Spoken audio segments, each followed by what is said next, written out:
Right now, Dr. Fauci is facing an extraordinary backlash from leaders in the Republican Party who are ramping up their criticisms after the public disclosure of thousands of Dr. Fauci's emails. Those 3,200 pages of emails don't appear to contain anything particularly explosive. Still, the attacks against him have been, in a word, relentless. It's also very familiar if you've followed American politics over the last 5 years. This is an attempt to weaponize something that isn't, that's kind of harmless and try to create a controversy. We've seen this with emails before, haven't we? Republicans are calling for his ouster and trying to tie him to various conspiracy theories, largely, it seems, in an effort to excuse or maybe paper over the former president's disastrous handling of this pandemic. The result, Dr. Fauci now finds himself at the center of the GOP's pandemic messaging, which is a place that a public health official like him does not like to be. Frankly, it's what's happened to a lot of public health officials on the state and local level. So many of them ended up leaving their jobs. We're going to talk about that with him, too, especially at a time when there's still so much more work to be done. And we still have a lot of important questions that the public needs answered about this virus. There are, of course, intensifying questions about its origins after the intelligence community acknowledged that there is a distinct possibility it might trace back to a Chinese lab leak in some form, a theory that was initially conflated and confused with baseless claims that this virus was somehow man-made. There are also major questions around the U.S.'s vaccine strategy, both at home and abroad. The administration is on pace to fall short of the president's July 4th goal to have 70% of the United States adults vaccinated with at least one dose. Some vaccine doses are sitting on shelves so long they may no longer be usable, and we may not even be able to get them to another country to get them used. Meanwhile, as President Biden makes his first overseas trip, the U.S. is facing pressure from the international community to send more doses abroad as the virus's global spread continues to breed new and potentially concerning variants, like the one now spreading in the UK, which has also been found in the United States.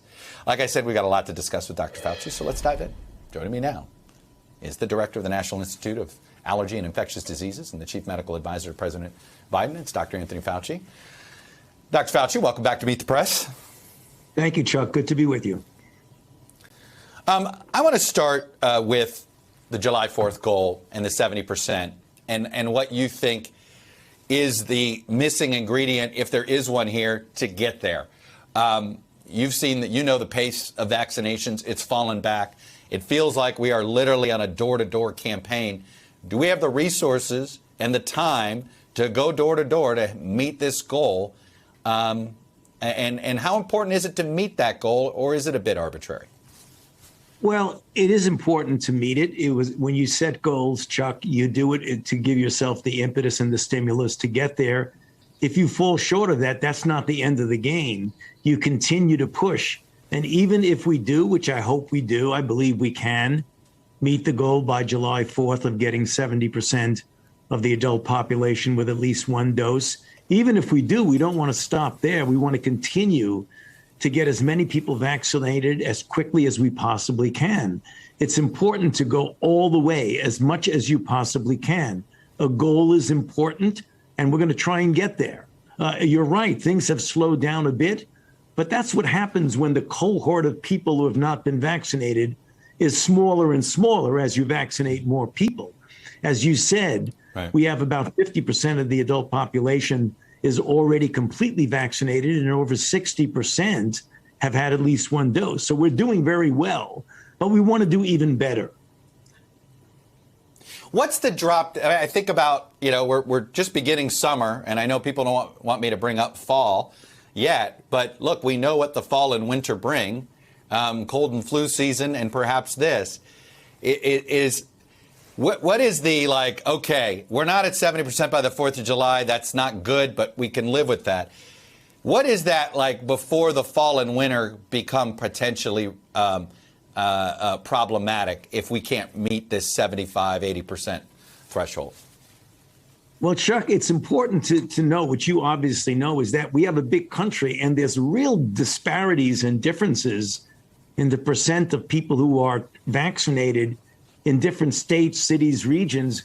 And in those areas in which you have a high degree that are, we already have now, I think it's 13 at least states that have reached the 70% goal already in June. And if they get further and further, they'll be more and more protected. So you're going to see regions of the country. And if you look at the map, you'll see there are some regions that are well below 50%, which is really unfortunate because those are the the states and the areas that are going to be most vulnerable if, in fact, there is the potential for a surge as we get into the fall. This is particularly important, Chuck, because we're concerned about variants. You know, the UK was in very much opposition. Right. They had the B117. They were doing very, very well.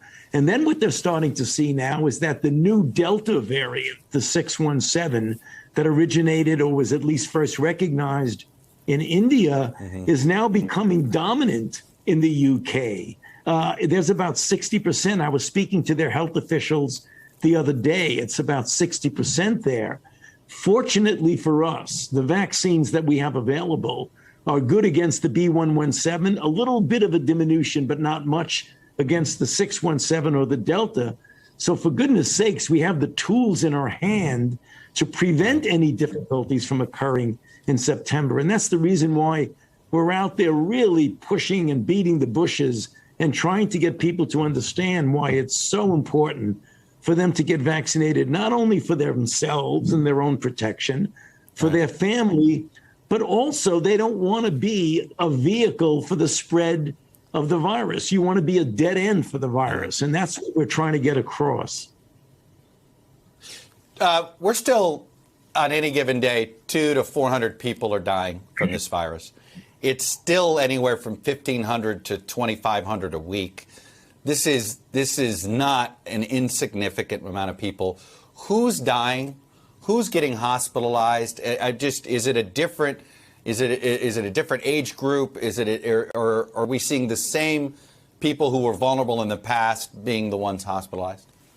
Well, we're seeing a little bit skewing of it, Chuck, because if you look at the elderly, they've done well. We've been able to vaccinate, 80% or so of people over a particular 65 years old in age or over. The hospitalizations and the deaths are lower in them, but we are starting to see right now, even though the likelihood of a younger person who gets infected getting a serious outcome is still certainly much less than the elderly or those with underlying conditions, we're seeing now clearly that people who are younger are getting hospitalized and some of them are dying. So people who are young should not feel they're completely exempt from getting the risk of having a serious outcome.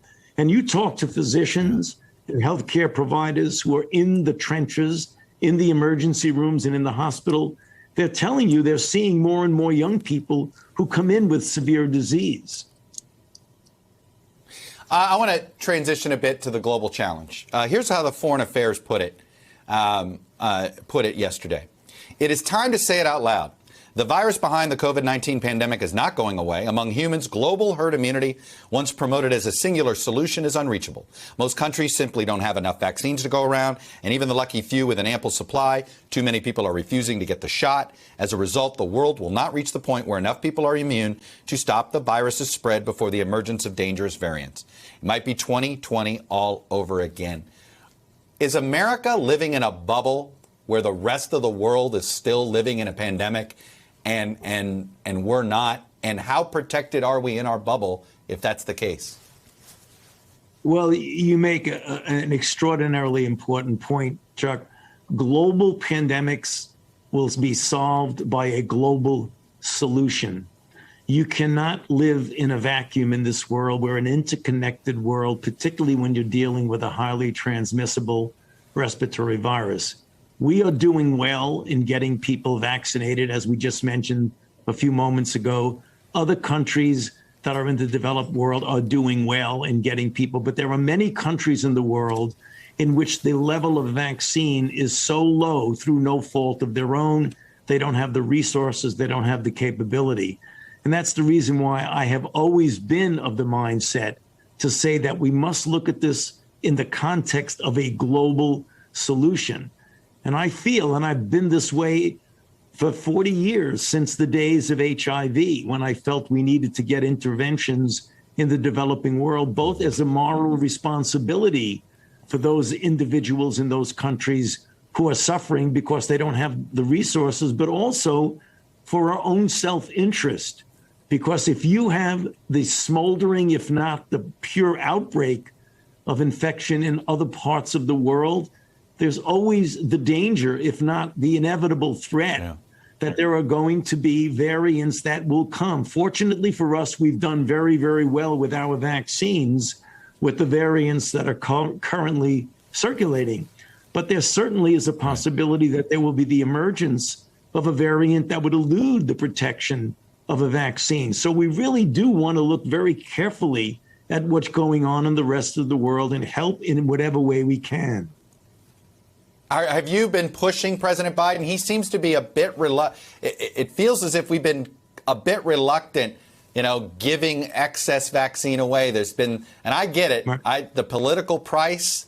If it sounds like it's somebody who wanted a vaccine and we sent it to another country, I understand that sort of political fear that might be in the back of the head of whether it's the president or others. But why does it appear we have been a bit slow with handing out our virus around the world? Yeah. Well, Chuck, first of all, in answer to your question, through the medical team, through Jeff Zients and the entire team, of which I am a part of that team, have made it very clear. I have been very vocal about the need to have a global solution. I've mentioned this to the president. It has gone to the president through the team. The president is A, aware of it, B, sensitive to it and very empathetic about it. And I think what we should do is to wait to see what happens in the G7. I think that's important for us to wait to see what the president does at the G7 meeting. Sounds like one of those, you don't want to get ahead of the president. As somebody who covered presidents, I think I know the trap you may feel like you're in on that front on public disclosure. Let me transition to a report yesterday, and to get at origin of COVID. The Wall Street Journal found out that there was a report on the origins of COVID-19 by a U.S. government national laboratory, and that they concluded the hypothesis claiming the virus leaked from a Chinese lab in Wuhan was plausible and at the time deserved further investigation, according to multiple people familiar with this classified document. What kind of light can you shed on this report, and what do you remember about it at the time? Yeah, Chuck, there's nothing new about that. All of us have always realized, and I feel this way, I haven't changed. Most of the scientists that I know feel that way, that the most likely origin is a natural origin from an animal reservoir to human. However, we have not ruled out the possibility that there could have been a leak from the lab of them working on the virus. It could have been that someone was infected early on, they brought him into the lab and it came out of the lab, but it was already out in the community. So I think the confusion is because most of the scientists felt that the most likely, and the reason is most likely historically, we've seen this over and over again. We've seen it with SARS-CoV-1, with MERS, with Ebola, with influenza, with pandemic flu, with bird flu, with HIV/AIDS. That's what you see all the time. That happens when you have the animal-human interface. But all of us have been open-minded enough to know that until you nail down exactly what it is, you always must leave open the possibility with an open mind that there could be a leak. Right. So what that report that you just put up is saying is not anything new or anything that anyone has been articulating all along. When a scientist says they feel that the most likely etiology, the most likely origin is, in this case, natural, that doesn't mean there's a closed mind to it being a leak, even though many people feel, myself included, that still the most likely origin is a natural one. By the way, we keep talking about a leak and natural origin. And this gets to sort of the circular logic of this critique. I'm not a scientist, but let me ask you this. If this was a manufactured virus, why is one of the worst vaccines that's circulating globally the one created by the Chinese? Right. I think you may have mentioned it in the run into the show, Chuck, very accurately, that what I think people conflate and maybe get confused when they say leak. There's two ways of looking at that. Did you deliberately make a virus that you wanted to do harm to the world, and then it leaked out? Well, why would the Chinese want to make a virus that equally kills them as kills other people. So that's the reason why when you talk about that's really way out there and like off the off the chart. The other one is, were they there working with something in which they made somehow manipulating the virus and then it leaked out? Certainly that's a possibility. Nothing that we've seen, if you look at the virus, looks like that it might have been manufactured in the laboratory. When you get the virologists, the evolutionary phylogeneticists who know virology, look at that and says, we don't see any fingerprints there. It looks like that. I mean, this idea about a furin cleavage site, that happens with other viruses. It's happened with coronaviruses. So there's the possibility. You always want to keep an open mind. And, when you talk about those things, the general public, understandably, why should they understand those kinds of things? They're very complicated. But just know that there is an open mind, which is the reason why I have been saying I'm in favor of further investigation. I haven't changed my mind. It was very interesting when I was asked, Chuck, I believe by PolitiFact, they asked me the question, are you absolutely certain that this was not a lab leak? And I said, well, of course I'm not absolutely certain. No one is. That made big news that I sort of changed my mind. I didn't change anything. I still feel the same way. You want to keep an open mind. It's a possibility. I believe it's a highly unlikely possibility. And I believe that the most important one, that you look at what scientists feel, is very likely that it was a natural origin. But again, always keeping an open mind and less investigated. Right. And that's why I have come out saying I'm very much in favor of further investigation.